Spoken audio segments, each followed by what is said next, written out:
Hello friends, I am Dr. Mayank Pathak, orthopedic and joint replacement surgeon. In this video, we are talking about some health issues related with bone and joint. सबसे पहला question जो सब लोगों के दिमाग में आता है कि ऑस्टियोआर्थराइटिस क्या है। ऑस्टियोआर्थराइटिस एक नॉर्मल वियर एंड टियर है।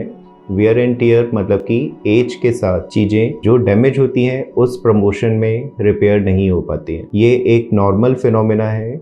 किन्हीं पेशेंट्स में ये एग्जाग्रेटेड हो जाता है, जिसमें genetic predisposition, female gender, osteoporosis, trauma, ligament injury, ये सब चीजें इस ऑस्टियोआर्थराइटिस की स्टेजेस को जल्दी एज में लेकर आ जाती है। तब ये पैथोलॉजिकल हो जाता है, तब आपके घुटने में दर्द रहने लगता है, घुटने में डिफॉर्मिटी हो जाती है। ये एडवांस स्टेज ऑफ ऑस्टियोआर्थराइटिस होती है। ऑस्टियोआर्थराइटिस का दूसरा क्वेश्चन जो सबके दिमाग में आता है कि किसको ऑस्टियोआर्थराइटिस होती है। ऑस्टियोआर्थराइटिस एक बहुत कॉमन डिसीज है। एक रफ एस्टिमेट के हिसाब से इंडिया में 7 करोड़ लोग इस रोग से प्रभावित हैं। आगे चल के इसका नंबर और बढ़ने वाला है। हेल्थ केयर फैसिलिटीज जिस तरीके से इम्प्रूव हो रही हैं, इसको डील करना ईजी है। इस वजह से इसका अर्ली डायग्नोसिस सबसे इंपॉर्टेंट होता है। ऑस्टियोआर्थराइटिस किसको हो सकता है? ऑस्टियोआर्थराइटिस मेनली ओल्ड एज में जिन लोगों में पहले से ही नी के प्रॉब्लम फैमिली में होते हैं उन लोगों में होता है। ओल्ड एज में जिन लोगों को नी में इंजरी हुई होती है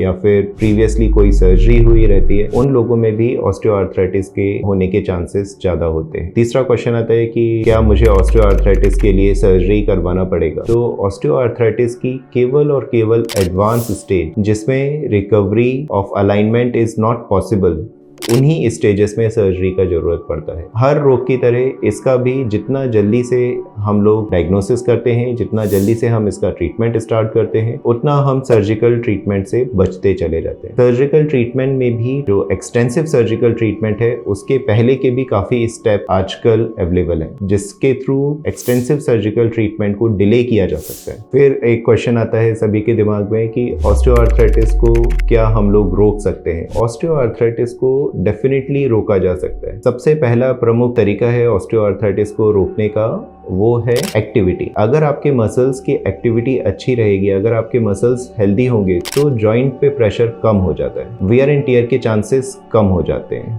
तो इस तरीके से अगर हम देखेंगे, जो लोग पुअर मसल हेल्थ में होते हैं उन्हीं में ज़्यादा ऑस्टियोआर्थराइटिस होने के चांसेस होते हैं। सेकंड तरीका ऑस्टियोआर्थराइटिस को प्रिवेंट करना है उसका अर्ली डायग्नोसिस। अगर आपने नी में पेन होना शुरू हुआ है, अगर आप सीढ़ियाँ चढ़ रहे हैं और सीढ़ियाँ चढ़ने में आपको तकलीफ हो रही है, तब आपने अगर डॉक्टर को दिखाया और आपके एक्सरेज में अर्ली ऑस्टियोआर्थराइटिस डायग्नोस हुआ, तो वो अर्ली ऑस्टियोआर्थराइटिस मेडिकली ट्रीट हो सकता है, एक्सेसिव फिजियोथेरेपी से ठीक हो सकता है। कभी कभी उसमें हमारे पास अभी हाइलुरोनिक एसिड इंजेक्शंस हैं जो जॉइंट फ्लूइड जैसा काम करते हैं और वहाँ पे फ्रिक्शन को कम कर देते हैं। एक तरीके से वो लुब्रिकेशन है, इंजन ऑयल के जैसा एक लुब्रिकेशन जो नी के इंजन को स्मूथ कर देता है। तो ये सब ट्रीटमेंट एक स्टेज तक ही अवेलेबल है। अगर आपका घुटना टेढ़ा होने लगा, आपको बैठने उठने में भी तकलीफ होने लगी है कि आप कुर्सी पे बैठते हो और उससे उठने में भी आपको तकलीफ होने लगती है,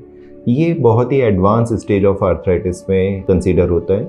इन कंडीशंस में हमको सर्जिकल ट्रीटमेंट ही फायदा करता है। सर्जिकल ट्रीटमेंट के बारे में भी काफ़ी लोगों को काफ़ी शंकाएं हैं कि इस सर्जिकल ट्रीटमेंट को करने के बाद हम लोग पहले जैसे नहीं हो सकते। फॉर एग्जांपल, कोई भी सर्जरी आप करते हो तो उसके बाद थोड़े से रेमेडीज रह जाते हैं। पूरा रिकवरी कभी भी सर्जरी के बाद नहीं होता है, बट सर्जरी करने के बाद अगर आपने 5 और 10% के रेमेडीज को छोड़ दें कि 5 से 10% अगर आपका कंप्लीट रिकवरी नहीं है, but 90% you are going to do well. वो जो 5 to 10% है वो भी केवल इसलिए रह जाता है क्योंकि एज के हिसाब से हम लोग ज़्यादा पुश नहीं कर पाते। इम्प्लांट के लिए आजकल हमारे पास हाई फ्लेक्स इम्प्लांट मौजूद हैं, जो हाई फ्लेक्स इम्प्लांट काफ़ी अच्छे से बेंडिंग को अलाउ करते हैं, नी बेंडिंग को, और पेशेंट ऑपरेशन के बाद नीचे भी बैठ सकते हैं। मोस्ट ऑफ द डाटा जो इम्प्लांट का आता है वो वेस्टर्न कंट्रीज से आता है और उन वेस्टर्न कंट्रीज में नीचे बैठने का डाटा ज़्यादा अवेलेबल नहीं होता है because of their lifestyle. So that's why there is a caution in between western data and our Indian lifestyle कि इंडियन लाइफस्टाइल में नीचे बैठना,